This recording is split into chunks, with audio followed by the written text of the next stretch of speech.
Hello and welcome back. It's week 5 where we're doing the derivative. The derivative is actually one of the most important ideas in calculus. So for the rest of the semester, we're going to be using the derivative in one way or another. So let's say that I've got this function, f of x. Maybe it looks something like that. And then the idea is that I have some point, which I'm just going to call this a. You then substitute that into the function so that you could find the y value. That's going to be f of a. And then the idea is that if you take a straight line, so like this pen right here, and you have it touch just at that red dot right there, then what's the slope of that pen? It also tells us not only slope, but it also tells us if there is an object that's going along this path, right when it was right there, how fast was it going? So if it's something like the economy is growing and growing and growing, on that particular day, how fast is it growing? So since we're talking about slope, we actually need 2 points. So the second point, I'm going to call that x, substitute that into the function, and then find its y value. That's going to be f of x. Now, my goal is to get one line, which I'm going to go ahead and add right now. This is the tangent line. When it only hits this red dot right there, that's called the tangent line. So the tangent line would look like this, and it would only hit that red dot. And the derivative doesn't actually tell us the line, it tells us the slope of the line. After you can find the slope of the line, then you can find the equation using the point slope formula. But like I said, in order to find slope, you actually need 2 points. And when you draw a line through those 2 points, that's called a secant line. So the secant line is when it goes through 2 points on the graph, and the tangent line is when it's just going to hit that 1 point right there. So we start by finding the slope of the secant line. So that means subtract the 2 y values. So let me write that down. Slope of the secant line. So slope is you subtract the 2 y values, f of x minus f of a. And so that's basically finding this little gap. What's that distance? And then you divide by x minus a. So notice I am being consistent. The x goes first, the a second. The x goes first, the a second. When you divide those two, that's the slope of the secant line. So that's going to be the slope of this black line right here. But our goal is to get the slope of this red line right here at this 1 point. So all I really need to do is take this point, have it get closer and closer and closer until the 2 become 1 point right there. So that means on the x-axis, I need this x to get closer and closer and closer and closer to the a. And that is why we did limits, because the slope of the tangent line is going to be the exact same thing that I just wrote right here for the slope, but it's just going to have one extra thing, and that is take the limit as x approaches a. So that gets the x closer and closer and closer to the a. And then it's the same thing on top. F of x minus f of a over x minus a.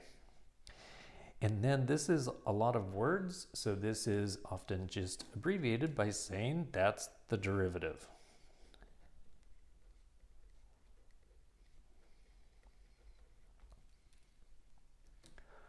Okay, so now we're going to do some examples, but first what I'd like you to do is get like a special piece of paper or a 3x5 card, an index card or something like that, and keep the rules for derivatives on this. So in the next couple, maybe 2 weeks, we're going to have more rules for derivatives added onto this, and it's good to have it in one place so you could just refer to it because we're going to use it for the rest of the semester. So one is what we just did, so the definition of the derivative.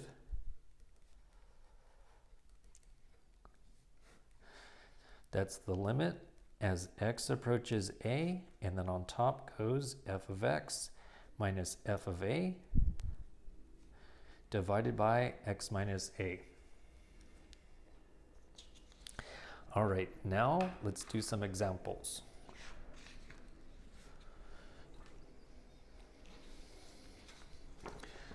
So for example number 1,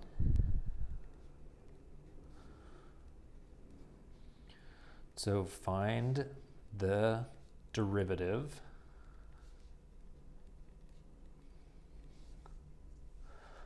of this function at a equals 4.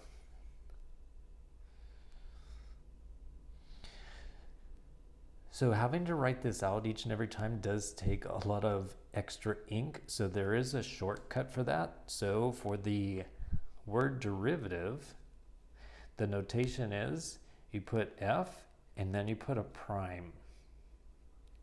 So that little mark right there, which is called a prime, that's saying the derivative. So find the derivative of the f function. Okay, so we're using the limit, and that's our, I was saying right here, if you have this, then you don't have to flip through notes to find it. And then we're going to have the power rule today, and then even probably 2 or 3 more by the time we finish this video. So I've got my definition over there on the side, and so with this one, the a is going to be the 4.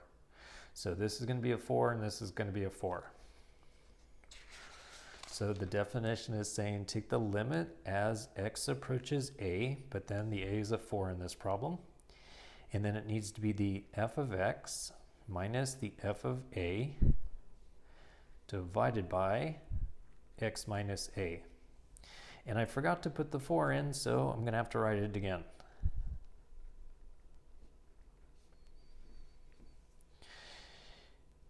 Also, this part is saying substitute f of x right here, so I can go ahead and do that right now. So take the 3x and substitute it right here. So this is going to be 3x. And now this is saying substitute a, which is going to be a 4. So substitute a 4 right there. So then it's going to be 3 times 4. And on the bottom is just going to be x minus a 4.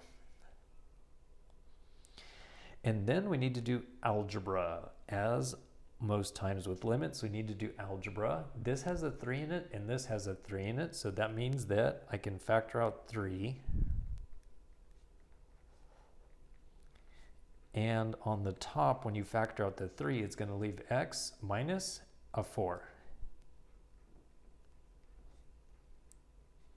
And just like with last week's limits, things cancel, so this is going to be causing division by 0, but just so happens those two cancel, so all that's left is the number 3. So the answer is 3. Keep in mind that the derivative is giving us the slope of the tangent line, and if you look back at this original function, since the number sitting in front of x is slope, then we should have gotten 3 as an answer, and we did. Then for the next one, which is going to be just one step more challenging, but not bad at all.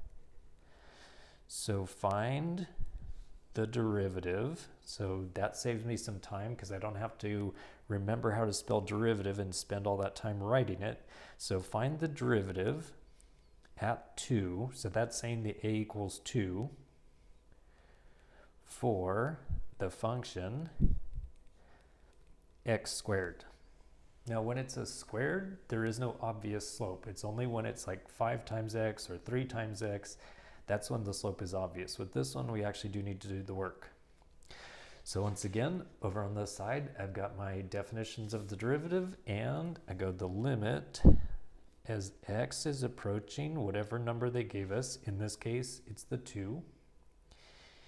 And then it's going to be f of x minus f of 2 over x minus 2.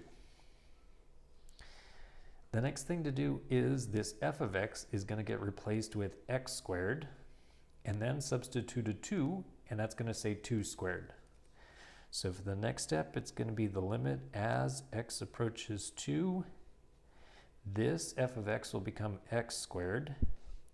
This f of 2 will become 2 squared. And then just recopy the bottom part, x minus 2. And on the top, this is x squared minus 4. So that means that I can factor this. That's the difference of squares. So I can factor the top, and it factors as, well, x times x will give me the x squared. In order to get a 4, use 2 times 2. And in order for the 4 to be negative, one of these has to be positive and one of them has to be negative. And if you switch the order, it doesn't matter, it's the same thing. And then I just recopy the x minus 2 on the bottom, and then I get my red pen and say cancel, cancel. So that means that all that's left is x plus 2, and it so happens x is becoming a 2, so that's going to be 2 plus 2. Or in other words, the answer is 4. So the slope of the tangent line is 4.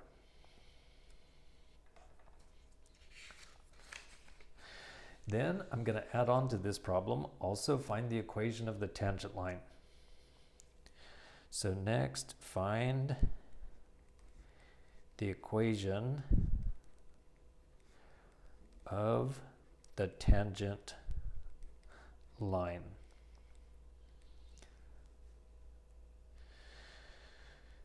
So this right here is the slope. So I know that the slope is equal to 4. In order to find the equation of a line, I not only need to know the slope, but I also need to know a point that it goes through. And so I know that x equals 2 because that was in the directions. And if you substitute 2 in here, that's going to be 2 squared is 4. So that means that the y value is 4. And then find the equation of the tangent line. So basically, before I do the math, so the graph of x squared is a parabola like this.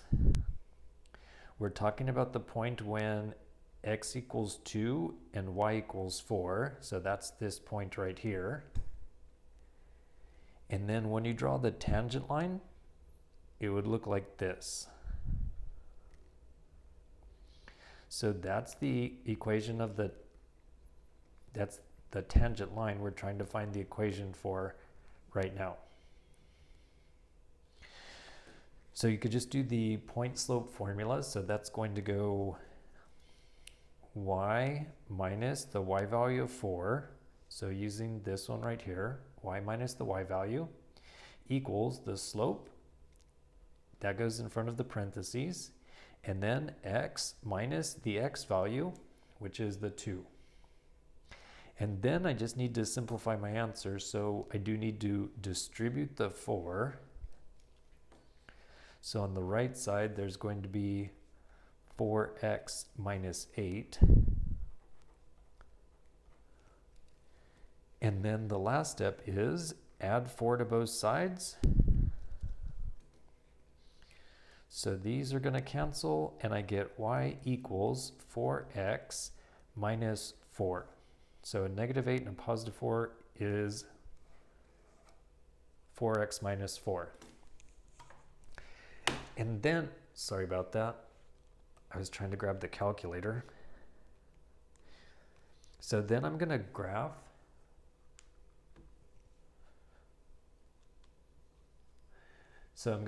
and see if it looks like this. So the original function is x squared. And if you go to zoom number 6, we should be able to see the parabola. Excellent. Looks exactly like mine so far. And now I need to graph this line to see if it looks like that one. So go to y equals and keep the x squared there. And look at how appropriate. It's going to make it red just like me. And then graph 4x minus 4. And then, does it look like that? Yep, it sure does. Okay, next up, what about if it has a fraction? So for example number 3, suppose that the function is 2 plus 3 over x. So something with a fraction. And then find the derivative when the a is a 1.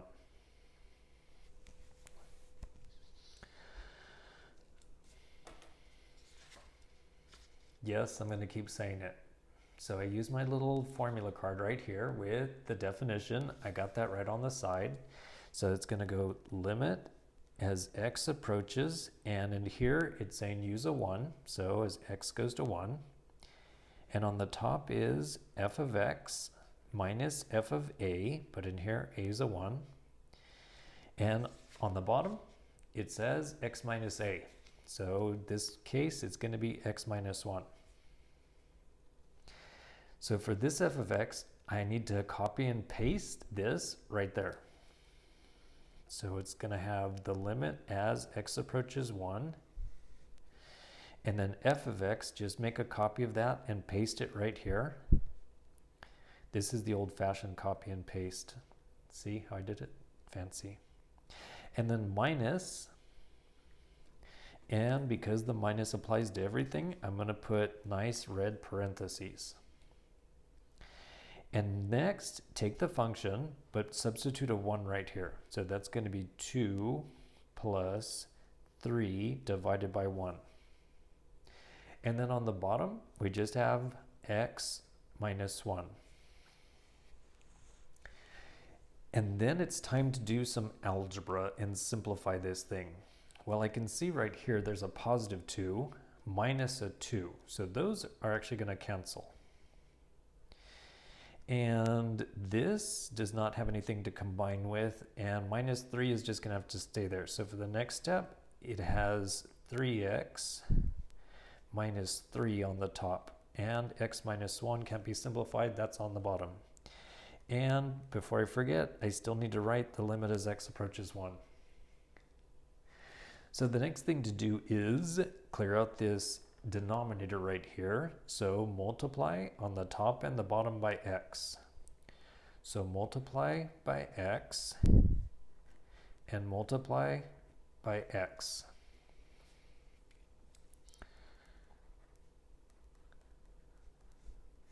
So on the bottom, I'm not going to multiply it out. I'm just going to leave it factored as x times x minus 1.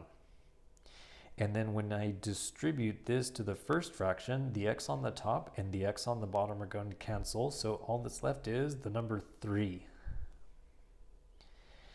And then when I distribute the x over to this second term, it's going to be negative 3 times x. And you're right, the next thing to do is algebra. So with this, I could factor out a 3. And I notice that this x is positive, and I want that x to be positive. So I'm actually going to factor out a negative 3. So on the top, I'll factor out a negative 3. The bottom just stays the same. And then when you factor out this negative 3, this is all gone, so the x is just by itself and it's positive. When you factor a negative 3 out of a positive 3, that's the same thing as saying I had a positive 3 right there, and I'm dividing out a negative 3, and what it leaves behind is a negative 1. So this is going to say x minus 1, which is perfect because then these cancel.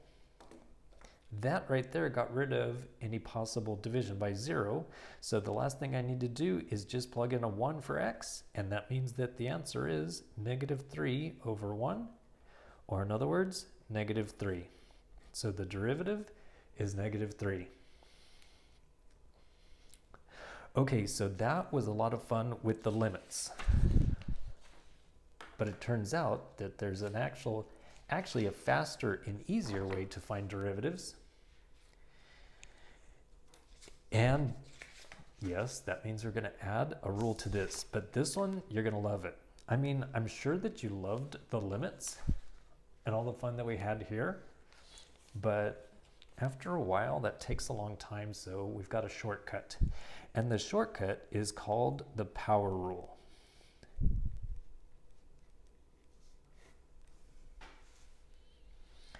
The power rule goes like this. So if you have some function, f of x, and it's x raised to a power. So the n is the exponent. And this exponent right here, it can be anything you want. Pause, as long as it's a number. You can't like put a fish right here, but as long as it's a number, positives, negatives, fractions, decimals, any number is fine right there. Then the derivative goes like this. So you take the number n, you bring it in front and multiply, and then you subtract 1 from the exponent, and you're done. So the derivative will be n times x to the n minus 1. So this one right here should be added to the rules. That's definitely a powerful one. So for the power rule. So you could write it just like I did. Here's the original function, and then here's how you take its derivative. A slightly faster way to write it is you could say, if you have x to the n, and you're taking its derivative. So prime means take the derivative. Then the rule is you multiply by that exponent, and then you subtract 1. So that means that we will be able to do problems like this in 1 to 2 steps. So we're up to example number 4. So if you have the function x to the 5th, then take the derivative. So that means that you take the power 5, bring it in front and multiply, and then subtract 1. So that means it's going to be 5x to the 4th. And that's it. We're done. That's how fast and easy the power rule makes it. For example number 5, if you have something like, so let me just change and use y instead of f of x. Suppose you have x to the 7/2 power. Well, the exact same rule applies, so you just take the 7/2, bring it in front and multiply, and then subtract 1. So y prime will equal 7/2 x to the what? So 7/2 minus 1. Well, for 7/2 minus 1, you could change a 1 to be 2 divided by 2. Means the same thing as 1, but now they have a common denominator. So that means that it's going to be 5/2. Or you could also ask the calculator. So if you have 7 divided by 2 minus 1, if I hit enter right now, it's going to give me, just brighten the screen a little bit.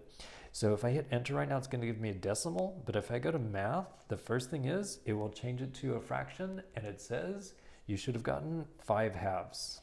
5/2. So the derivative is the 7/2 x to the 5/2. And then that one's done. That's it, one step. Oh, then here's a good one. How about number 6? What if the function y equals a 12? And then you go, bro, there's no x there. And I'll say, yeah, you're right. Technically, you're right. But I could say 12 is the same thing as 12 times 1. And most people would agree 12 does equal 12 times 1. Also, if you have something raised to the 0, that equals 1. So even though at the beginning this problem did not have an x in it, technically it does. It has x to the 0, which equals 1, so that equals the original problem. And now we could do the power rule. So you take the 0, bring it in front and multiply, and then subtract 1. And turns out that I'm not even going to have to worry about this part, because how much is 0 times 12? That's right, it's 0. So anytime you have just a number, the derivative will equal 0. You don't have to go through this process all the time. So that's what I'm saying we've got this for. So if you have just a number, or a constant is the fancy math term for it. So if it's just a number or a constant, and you take the derivative, the answer is 0. Because of that little red 0 becoming this black 0, and 0 times 12 is 0, so the derivative is 0.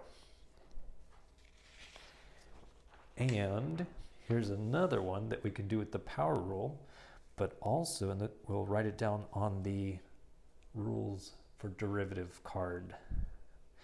So let's see, I used y a couple times. Let me just call it g of x. And that is the square root. So what's the derivative of the square root function? So for one thing, you can replace square root with a 1/2 power. I'm pretty sure I showed you this before. If you have the square root of 25, the answer is 5. If you have 25 and you raise it to a 1/2, then it's the exact same thing. So that's actually the first step for this one, is just rewrite, instead of square root, put x to the 1/2. And then do the power rule. So the 1/2 goes in front and multiply, and then subtract 1. So the derivative will equal, or g prime will equal, there's a 1/2 x, and then a 1/2 minus a 1. So that's going to be a negative 1/2. So if you have a 1/2 minus a 1, and want to know what fraction that is, that's a negative 1/2.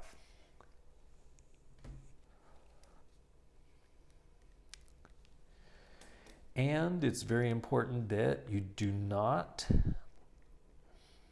leave negative exponents.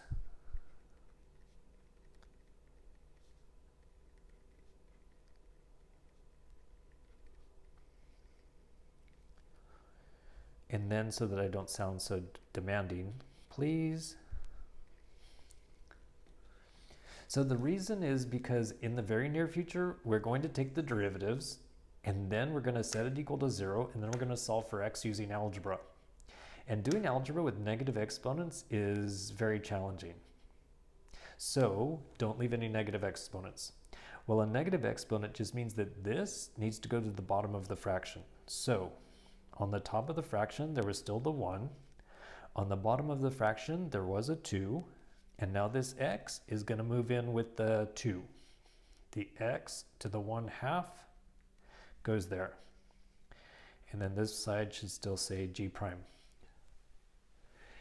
And since x to the 1/2 equals square root, then I can actually rewrite this as square root.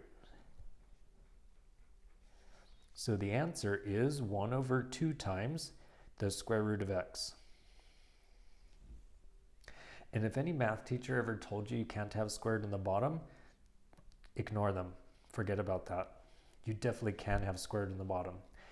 It's actually way better than having a negative exponent. So this is all good news.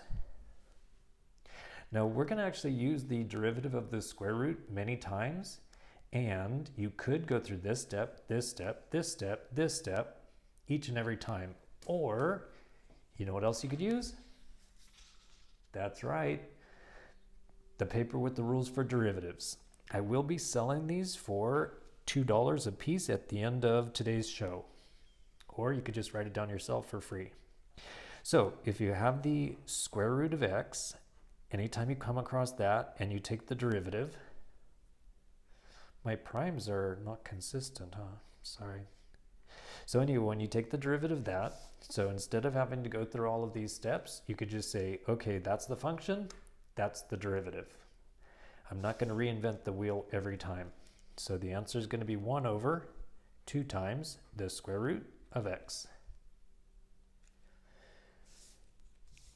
And there's even another one, and that is number 8. So what if the function is 1 over x? So for my in-person calculus class, I would say, at least not right now, but I mean the following day or the following class, I would say, okay, everybody, what's the derivative of the square root of x? The square root of x is, derivative of square root of x is 1 over 2 times the square root of x. Cool. What's the derivative for 1 over x? The derivative is negative 1 over x squared. And why is that? Well, to begin with, in order to use the power rule, it has to say x raised to a number. Well, right now this is an x raised to 1, but if you look at the power rule, it does not say that the x can be in the denominator. It says you have to have x just by itself raised to a number. So that's the first thing we need to do. Well, if you have 1 over x, that means it got inverted. So that's the same thing as x to the negative 1. And now it's set up for the power rule. So you take the exponent, bring it in front and multiply, and then subtract 1 from the exponent. So y prime equals negative 1 times x to the negative 2. So there's the derivative. But again, don't leave a negative exponent.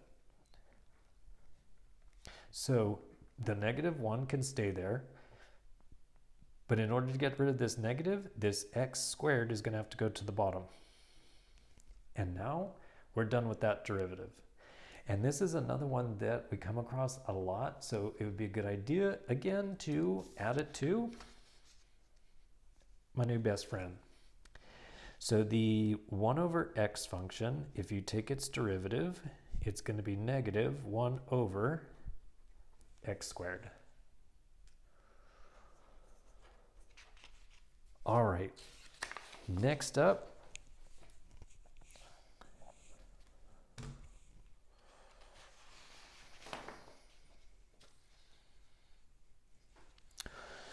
so for these next two, I'm thinking about the homework and also the problem set. So for example, number 9, if you have, let me use a different letter. How about H? And it's an x squared times x minus 2 squared. So the way this one is set up, you cannot do the power rule because the power rule is only for one x function at a time. This has 2 of them multiplied together. So what I'll need to do is multiply this out first of all, simplify, combine like terms, finish the algebra first, and then take the derivative. So I need to do a couple steps of algebra first. One is x minus 2 being squared means x minus 2 times x minus 2. And then I'm going to multiply these two out. After I do that, I'll distribute the x squared, and then it will be ready to take the derivative. So when I multiply these, there's going to be x times x, so there's going to be x squared. When I distribute x to this, that's going to be negative 2x. And when I distribute negative 2 to that, it's another negative 2x. So a negative 2 and a negative 2 is a grand total of negative 4x. And the last thing I need to do is multiply negative 2 times negative 2 is positive 4. Okay, I'm almost done with the algebra. You know, the funny part is we're going to have like 3 or 4 steps of algebra. When we actually do the calculus, it's just going to be one easy step. So the hardest part of this one is just this algebra part. So now distribute. An x squared times an x squared is x to the fourth because you add the exponents. An x squared times an x will be x cubed with a negative 4 in front of it. And then an x squared times 4 is going to say plus 4x squared. Now we're done with the algebra. So for the derivative, just do the power rule. So put the 4 in front and then subtract 1. So that means that h prime equals 4x to the 3. Then you just go to the next one, do the power rule, take a 3, put it in front, and then subtract 1 from that exponent. So 3 times 4, that's 12. And then the exponent's going to be a 2. And for this one, it's going to be put a 2 in front and then subtract 1. So that's going to say plus 8x. And this exponent is 1, so you could write a 1, or you could just leave it off and it's understood to be a 1. So that is the derivative. And another one, and I'm thinking of the homework and also the problem set. So the last one is if you have two functions multiplied, then you need to do the algebra to simplify it before you can take the derivative. And the same thing's going to happen here. Suppose that the function is 7x squared minus an x plus a 2. And now instead of multiply, what if it was divided by x?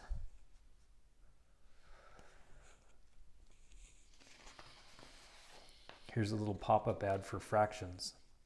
If you have 2/3 plus 5/3, the denominators are the same, so that means that you can add them. Their answer is going to have a 3 on the bottom, and then you just add 2 plus 5. And you're probably thinking, why are we having this pop-up ad for fractions?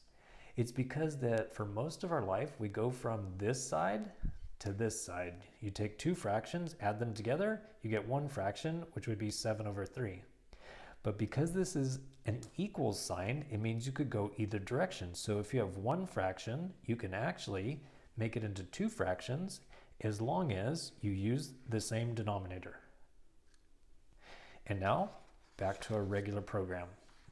So here we have one big fraction, which I can actually break this up into 3 fractions as long as I use the same denominator that was given in the problem.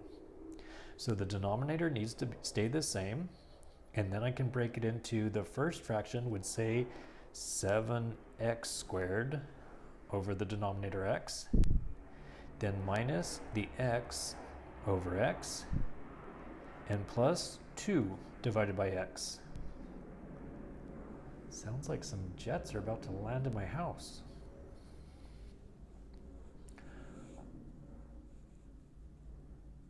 Okay, now they're gone. So the next thing to do is simplify. So this x will cancel one of those x's. It's still going to leave 7x. So right now I'm still doing algebra, so this is not y prime yet. X divided by x is 1. And this one can't be simplified, so it's going to stay like this. The derivative here is going to be 7. Because you could say the exponent is actually a 1, because x to the 1 is the same thing as x. So take the 1, bring it in front, and multiply, and then subtract 1 from that exponent. So that means the derivative for the first term is going to be 7, and then this is x to the 0. X to the 0 equals a 1, so this is literally saying 1 times 7 times 1. That is a 7. And in the middle, the derivative of a constant will equal 0, so I don't really even need to do any work. That one's just going to be 0. Don't even need to write it. And if you go to this one, well, the derivative of 1 over x is negative 1 over x squared. So that means if this is a 2 on top, then that's a 2 on top. But otherwise, the derivative would be the same. So this will save us some time. So the derivative for this one is going to be negative 2 over x squared. And then that one's done. Okay, then there's a couple of application type things that we need to do. One is, for example, number 11, find the equation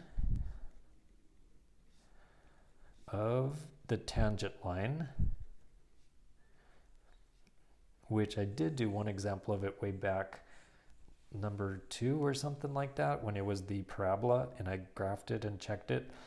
But this time, find the equation of the tangent line for the function the square root of x plus 3 when x equals, so let me see, how about a 6?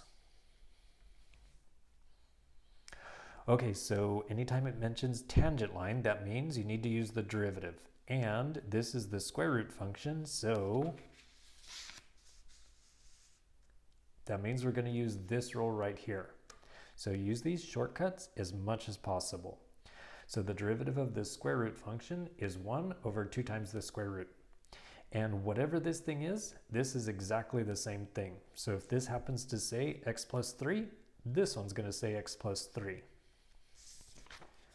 So to begin with, the derivative I can do in one step. The derivative of the square root function is 1 over 2 times that square root function. All right, I'm done taking the derivative. The next part is plug in the 6. So the derivative at 6 is going to be 1 over 2 times the square root, and now have this x become a 6. And let's see what that equals. So this is 6 plus 3, so that's 9. And then take the square root of 9 is 3, which means that the slope is 1 over 6.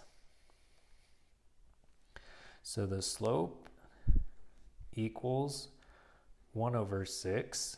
And then I also need the point x comma y. Well, the x is given right there, so that's going to be 6. And when you take this 6 and plug it into the original function, this is going to be 6 plus 3 is 9, and then the square root of 9 is 3. So this y value is going to be 3. And then find the point slope formula. So that goes y minus the y value of 3 equals the slope times parentheses x minus 6. And we just have 2 steps of algebra and we're done with this equation. One step is distribute the 1/6. So the left side will still say y minus 3. The right side will say 1/6 x. And when you multiply this 6 with this 6, they're going to cancel and just leave you the minus 1. And then the last step is add 3 to this side and add 3 to this side. And I have the equation of the tangent line. It's 1/6 x. And 3 minus 1 is 2.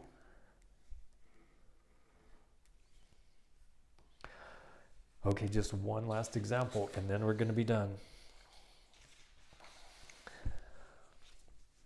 So for number 12, if you take a baseball or a rock or something like that and you throw it into the air, this is going to be the height function. The height of a ball thrown into the air, which is sort of a weird way to say something. If you throw something into the air, isn't everything already in the air? Okay, anyway, but that is how we say it in English. The height of a ball thrown into the air will be, so finally here's the formula, and this comes from physics. And if you haven't taken physics, don't worry. All you need to know is how to take the derivative, and I just taught you that.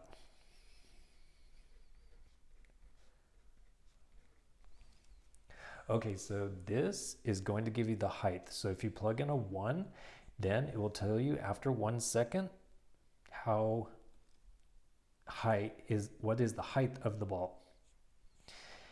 If you take the derivative, it will tell you how fast it's going. And we're going to do this in parts. One part is, and again, I'm thinking of the homework questions and problem set when doing this one. Find the average rate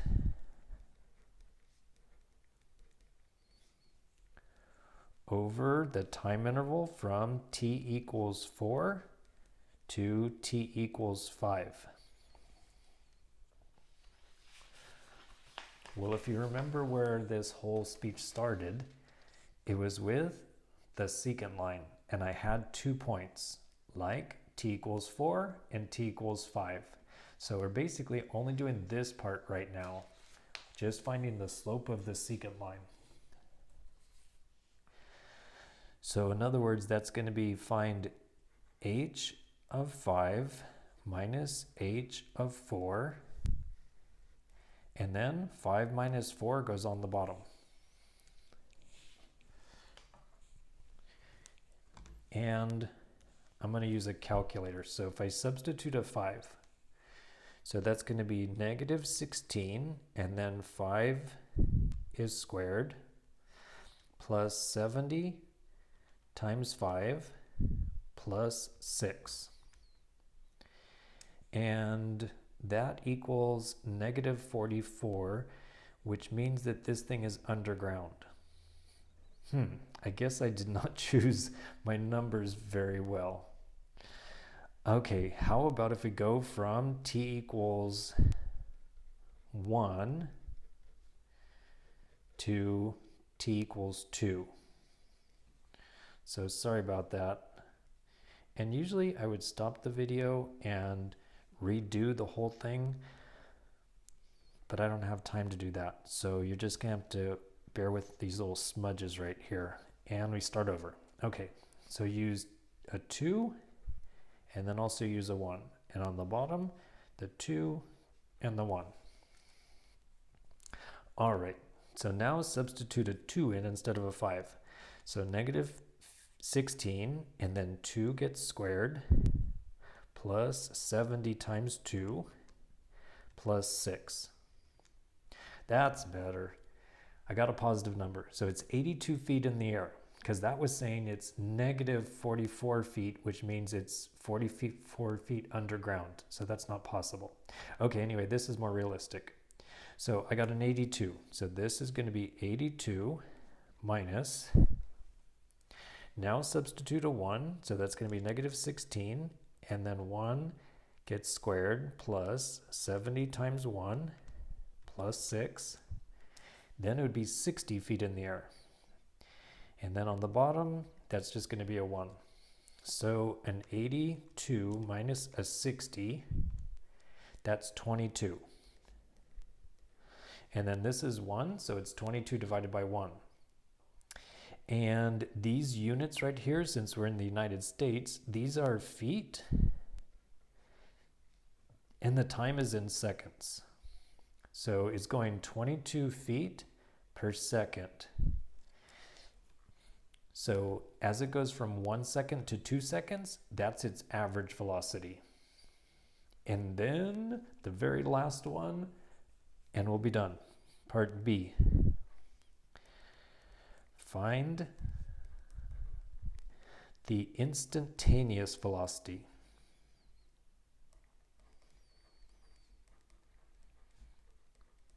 I had to pause and think, how do you spell instantaneous? There's a lot of letters in it. So it's saying at 1 instant, find the instantaneous velocity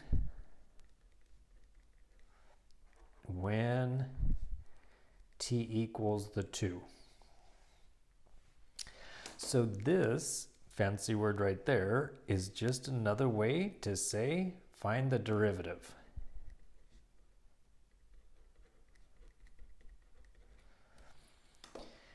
And because we have the power rule, I probably can find the derivative faster than I can spell out instantaneous velocity. So just do the power rule. So the derivative is going to be, so take the 2, bring it in front and multiply. That's going to be negative 32. When you subtract 1 from this exponent, it's just going to be t raised to a 1. So that's just going to be t. When you take the derivative of just a t, that's just going to be 1. So right now, its exponent is a 1. So when you take the derivative, it's going to give us a 1. And then when you subtract 1 from that, that's going to say t to the 0. That's the 1. So really what's left behind is just the 70. And when there's a number just by itself, the derivative is 0. So that one's gone. See? I was able to find the derivative faster than I could spell out the whole thing. And now just plug in a 2. So that's going to be negative 32 times 2 plus 70. So negative 32 times 2 plus 70 is 6. So that's saying it's going to be going 6 feet per second. So it's going to be going 6 feet per second at exactly 2 seconds after the person let go of the ball. All right, so that's it.